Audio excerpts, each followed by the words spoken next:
What's good, YouTube? I'm Andrew McElroy, and I did the Murph workout for 31 days straight. So the Murph is a fitness workout in the CrossFit community, but it is in honor of Lieutenant Michael Murphy. It's a workout that consists of a 1 mile run, 300 squats, 200 pushups, 100 pullups, and another mile run, all while wearing a 20-pound weighted vest. So I decided to set out on the journey, I guess you'd say, of doing it for a month straight. It was for sure no easy task. The first thing that stuck out to me was the fact that the first 3 days of the whole month were probably the worst. My body was sore, my joints ached, everything sucked. Going into that fourth day, my body was in shambles, and I honestly did not think I was going to make it the full 31. I had let some doubt definitely slip into my mind. The lesson I took from the first 3 days being the toughest, where the fact that the body adapts. What you ask out of it is what you're going to get. So I knew in my head I had to complete 31 days, and I wasn't going to let my body fail, and was going to make myself do those 31 days, even if I was crawling on those miles. The body and the mind adapt to stress and adapt to the environment that it's in.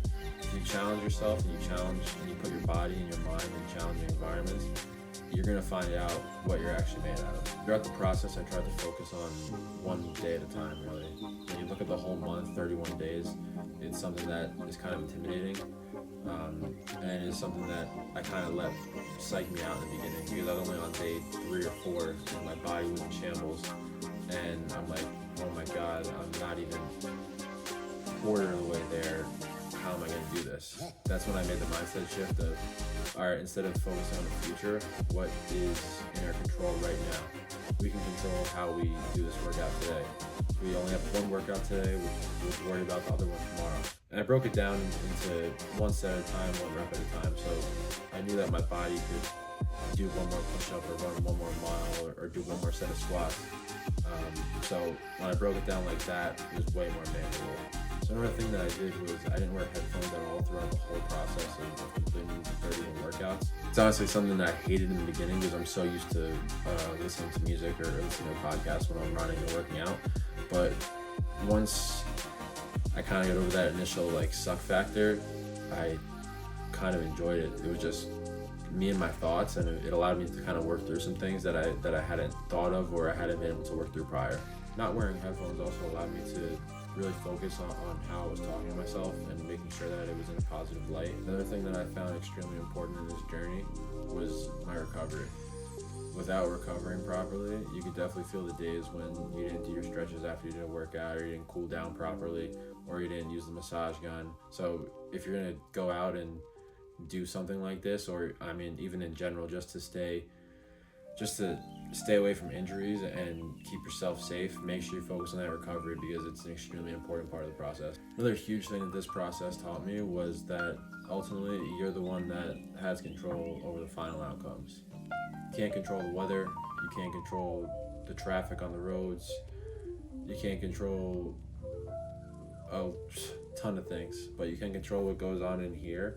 Ultimately, you have to control the controllables. That's what it is. You can't let things dictate your outcomes. So David Goggins talks about the governor in his first book. He talks about the governor on your mind. So a lot of cars, especially sports cars, have governors on their engines to not allow them to go faster than they're probably supposed to.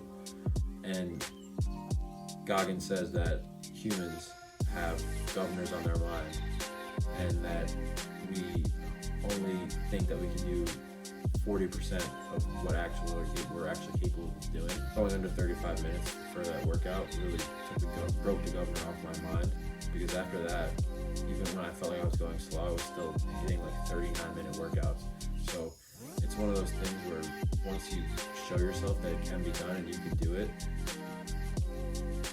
you really don't know what you're capable of. So, and then I ultimately ended up PRing on the last day with a 32-minute Murph, which is, if I said that to myself within the first 3 days, I would have laughed at myself like, dude, that's not impossible. Like what are you saying? But once I broke that governor off and broke that limit off, really anything was possible. So that's it for this video.